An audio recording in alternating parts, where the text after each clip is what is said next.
This is Radar for On the Radar Entertainment Blog, coming with another edition of Movie Reviews and Observation.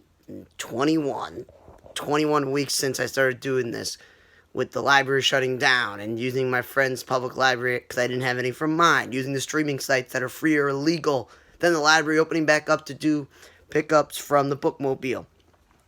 So due to the fact I went out one night this week, not my off day, so when I came home I didn't have a chance to watch a movie. The first movie I watched was Madeline's Madeline. It was really weird story about this girl. I don't know if she's in high school or college. It's confusing. She's in this, improv troupe, and things get super weird and interesting, and the woman's in charge, like a motherly way overlooking the people in her thing. The girl, mother and her don't get along. They argue. She doesn't understand what she's doing.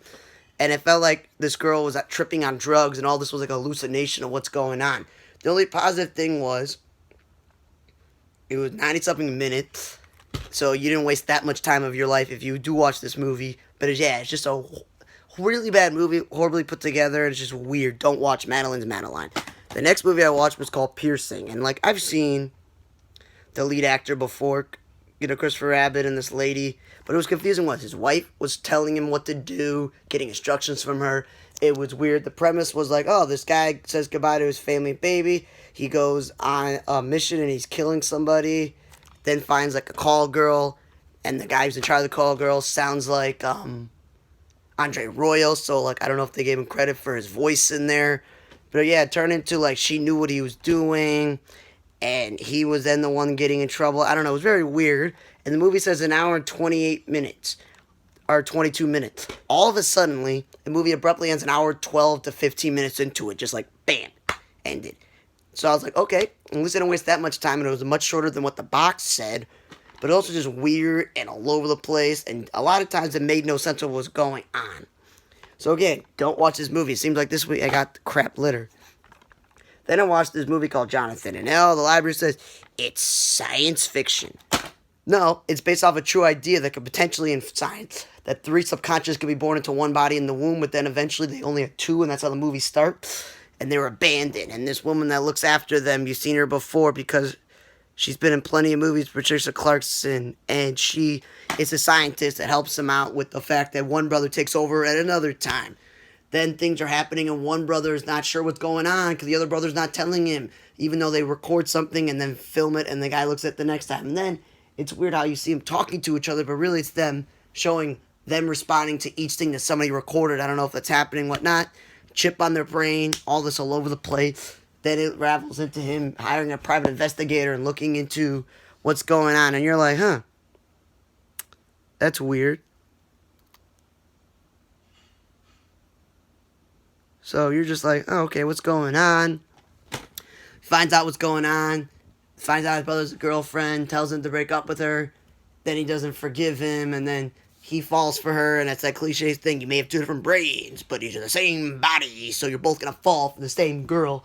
And then his brother's bad in depression, and yada, yada, yada, and one person's taking control more and more. It was just all over the place, unraveling. And the only positive thing was, at an hour and 41 minutes with credits, 90-something movie, wasn't that long. But again, it's not a sci-fi movie. It's like a family drama, just when Engel and Sword trying to be 2 people at once. Next movie I watched was Speed Kill, and pretty much it was probably the best overall film, even though the plot was loose, explaining how the man becomes a speedboat champion, sells speedboats, his shady crime people are from his past in Jersey, but they follow him to Florida, drugs, and actors in the movie I've seen before, and I was like, huh, okay. So you're watching this movie, and you're like, okay, so you have to get over the fact that they're flashing back to the past, and they tried their best to make John Travolta look younger. He has one wife with a bunch of kids and has another wife with kids, cheating on all those wives, all these other things. And that Kellen Lutz is the nephew of the shady guy he's working with. And then the guy who plays Gamby from Black Lightning, James Remar's in the movie. He's part of a shady thing as well. He didn't have a mustache. I couldn't tell it was him. But yeah, a lot of shady people loosely put together from his past creeping up, and how he's supposedly doing illegal stuff, even though in this movie, he falls in love with speedboats in Miami, hires an up-and-coming lawyer that runs his program for him. It was just a lot of things happening in the movie with like the speedboat champions selling speedboats, his lawyer, people from the past, new people all the way. And that is based off a true story how he makes all this money and he's rich, and the DEA's after him, and you're like, huh, that's interesting. And then one of the DEA agents that going after him, if you've seen him before, when because he's from Prison Break and he's from the movie, Benchwarmers and stuff. And I just saw him in another TV show in the last couple of years as well.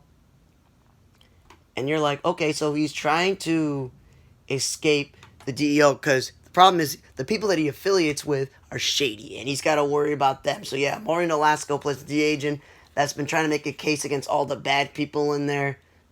So it's just all over the place, even though it's based off a true story, and there's like women, drugs, race boating championship, criminal bosses, the government. It was not that greatly put together and a lot of confusing elements. You have to accept this is how it is. They don't really explain certain things. So, yeah, hour 42 minutes, not a waste of your time. Then the next movie we watched called The Last Man. And they're calling The Last Man on the Center of the Earth if you look it up. And the other thing is, it says it's sci-fi. So it's a dystopian movie where the end of the world is coming because of these storms. And there's Harvey Keitel is supposedly a preacher, but he's also a con man. And I don't know when's the last time I saw a movie with Harvey Keitel. And then a Hayden Christensen, who I don't know when's the last time I saw a movie he was in, besides from Star Wars. He's somebody who's in the war. He's having PTSD issues. He gets a job with this Hispanic guy, and then his underling is shady and does all the shady stuff and likes the boss's daughter. And then he likes the boss's daughter, and of course the underling doesn't like that. Tries to frame him for robbing money and liking the daughter. And he listens to the preacher man, and he tries to build a bunker. And it's just all over the place. There's a lot of talking, a lot of drama going on. It was like no scientific whatsoever, really. No apocalyptic thing for real. It was just all over the place. And it was like nice to see these two actors. It's been a long time seeing them in general, but it's like not so scientifically, mostly post-apocalyptical drama and the cliche thing. Oh, I gotta save the girl. No, save yourself. Yada yada. He's put into an insane asylum. I don't understand this. There's neo-Nazis in there. It's just all over the place. And again, for an hour and 47 minute movie, it went by really slowly as well. So again, wrong genre to really do it. Wasn't that great. The last movie I watched was called Danger Close. And even though it's listed as an action film because it's based about the Australians for the Battle of Long Tan in Vietnam, and them over there, and it's showing all the soldiers who are untrained and all these other people, different platoons being destroyed, different tactics, yada yada yada.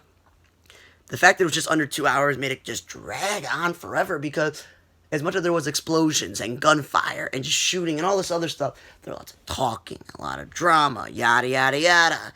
And it's just like you could cut out some of that stuff and make it an hour, 30 hour, 40 minutes and when we get the point, you're trying to do it based off a true story. But overall, it kind of drags and it's not that actiony except for certain parts. But it's overall, you can watch Danger Close, the Battle of, Long Tan and but I wouldn't do it if you're not really that interested in watching films about war. So that's like, don't waste your time with The Last Man.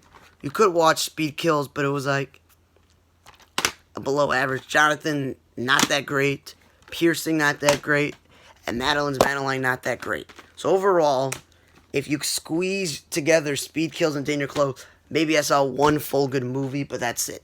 Thanks for listening to another edition of Movie Reviews Observation number 21. For On the Radar and our table blog, I'm Radar. See you guys next time.